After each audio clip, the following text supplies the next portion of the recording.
الحمد لله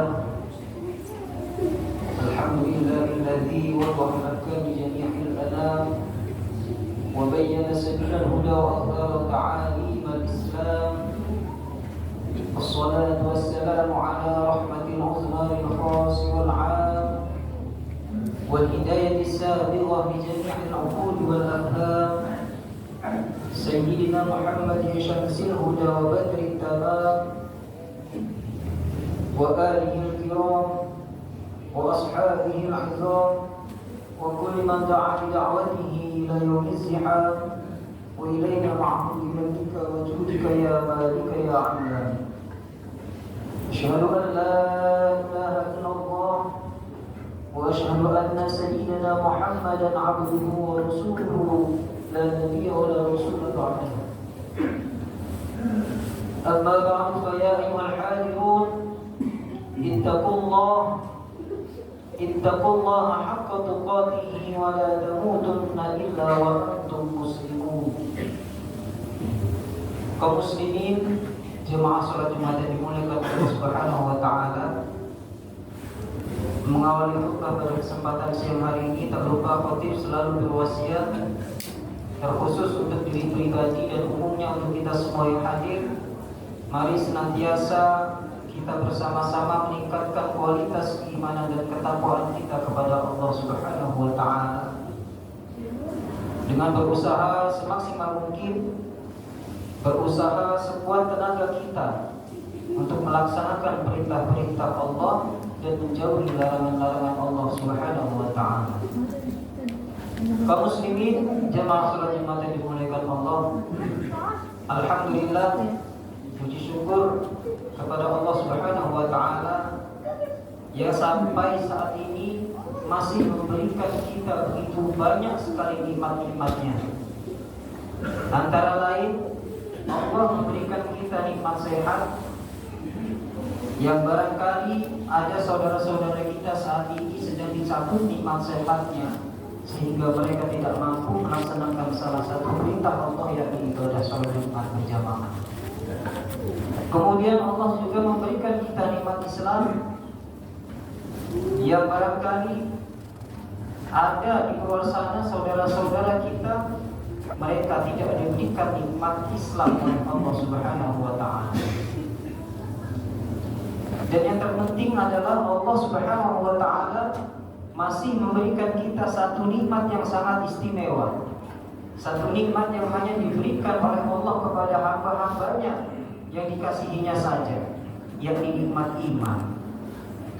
Karena di luar sana banyak Allah Subhanahu wa taala memberikan mereka nikmat sehat, Allah memberikan mereka nikmat Islam, tetapi Allah mencabut satu nikmat istimewa ini, yakni nikmat iman. Sehingga walaupun mereka sehat, walaupun mereka Islam, mereka tidak mau melaksanakan perintah Allah Subhanahu wa taala karena nikmat iman dicabut dalam hatinya.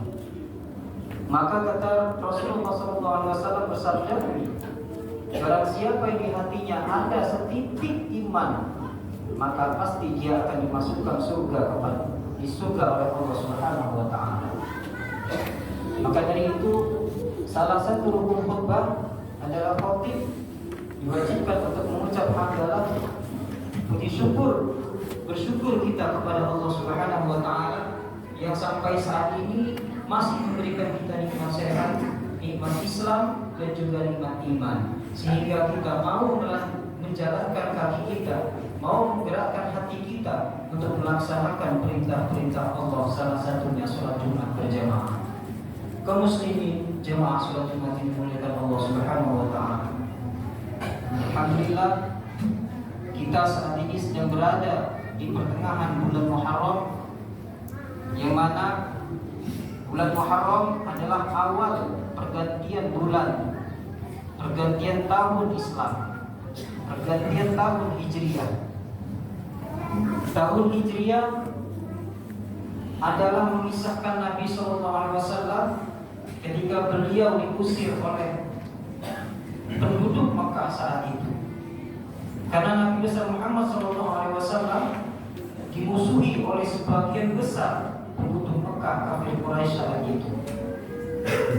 Sehingga Nabi dengan sangat terpaksa pergi meninggalkan kota yang sangat dicintainya, negeri yang sangat dicintainya. Itu pun karena perintah Allah Subhanahu wa taala.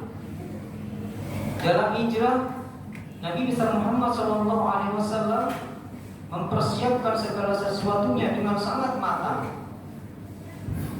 Beliau mempersiapkan kendaraan, perbekalan, dan juga beliau Nabi Muhammad SAW meminta menunjuk satu orang sebagai pengarah jalan.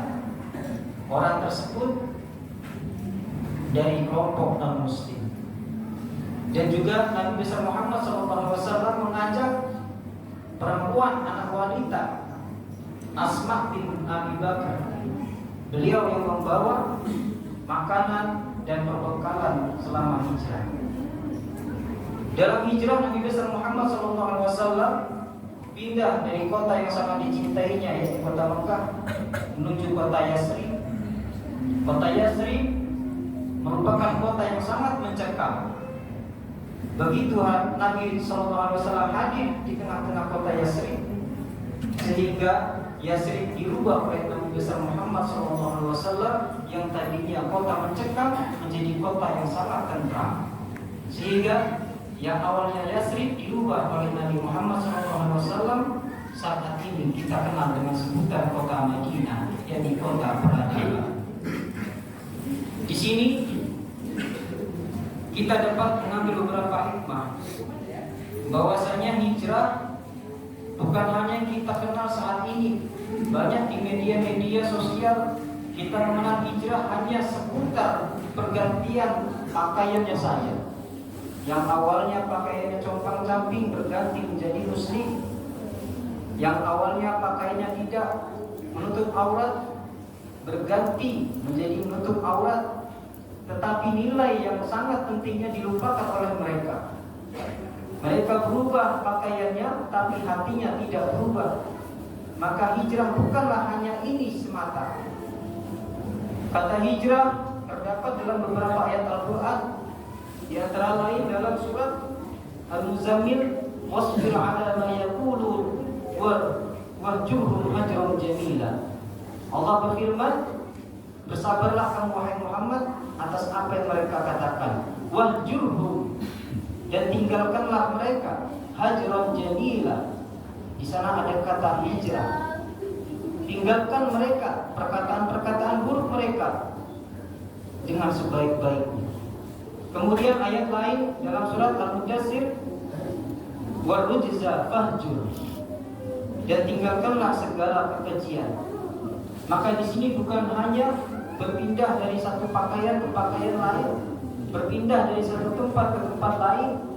Maka ada beberapa ulama yang menafsirkan makna hijrah adalah meninggalkan sesuatu keburukan menuju suatu kebaikan, atau meninggalkan sesuatu kebaikan menuju hal-hal yang sangat baik, menuju hal-hal yang jauh lebih baik. Itulah makna hijrah. Jadi hijrah bukan hanya semata-mata untuk orang-orang yang terlihat sesat, terlihat tidak beriman, tetapi bagi kita yang sudah baik pun diperintahkan terus berhijrah menuju yang lebih baik lagi. Inilah makna hijrah yang sebenarnya. Dalam hijrah Rasulullah SAW sangat bertoleransi. Rasul mengajak salah satu orang yang bukan dari muslim sebagai penunjuk arah. Ini tujuan hijrah Rasulullah SAW. Maka ketika sampai di Yasrib atau Madinah, Rasul tidak pernah memaksa kafir-kafir di sana untuk mengikuti agamanya. Maka damailah kota Madinah saat itu. Hidup tentram walaupun berbeda-beda agama. Maka di sini juga dapat kita aplikasikan dalam negeri kita tercinta ini, di mana bertepatan dengan bulan Agustus, bulan kemerdekaan kita. Mari bersama-sama kita aplikasikan salah satu sunnah Rasulullah dalam hijrah. Rasul sangat mencintai negerinya, kota Mekah. Ketika Rasul hendak pergi meninggalkan Mekah, Rasul berkata, wallahi innaka la ahabbul bilad. Wahai Mekah, demi Allah, aku sangat mencintaimu. Jika saja penduduk Mekah tidak mengusirku, aku tidak akan pergi meninggalkanmu, wahai Mekah. Itu tanda kecintaan Rasulullah SAW. Dan Rasul pun berjanji, pasti aku akan kembali ke kota yang sangat mencintai ini. Itulah kecintaan Rasul kepada negerinya. Maka dari itu mari di bulan Agustus ini kita aplikasikan kecintaan kepada negara kita tercinta Indonesia dengan bersama-sama menjaga kerukunan berbangsa, kerukunan beragama, kerukunan sesama manusia, sehingga sunnah-sunnah Rasulullah dalam hijrah tertanam di negeri kita tercinta ini, sehingga harapan negeri kita bisa menjadi negeri yang baldatun thayyibatun wa rabbun ghafur, negeri yang aman, damai, tentram, dan mendapatkan maghfirah atau ampunan dari Allah Subhanahu wa taala. Amin amin ya rabbal alamin. Demikian khutbah singkat kali ini, semoga dapat kita ambil hikmahnya sehingga kita ke depan bisa jauh lebih baik lagi dalam berhijrah, memperbaiki diri kita, hati kita yang lebih utamanya, menjaga keimanan, ibadah kita kepada Allah Subhanahu wa taala, dengan harapan semoga Allah memberikan rahimnya kepada kita dan kita kelak dihidupkan kekal abadi selama-lamanya di dalam surganya Allah Subhanahu wa taala. Amin ya rabbal alamin. Barakallahu li wa lakum fil Qur'anil azim.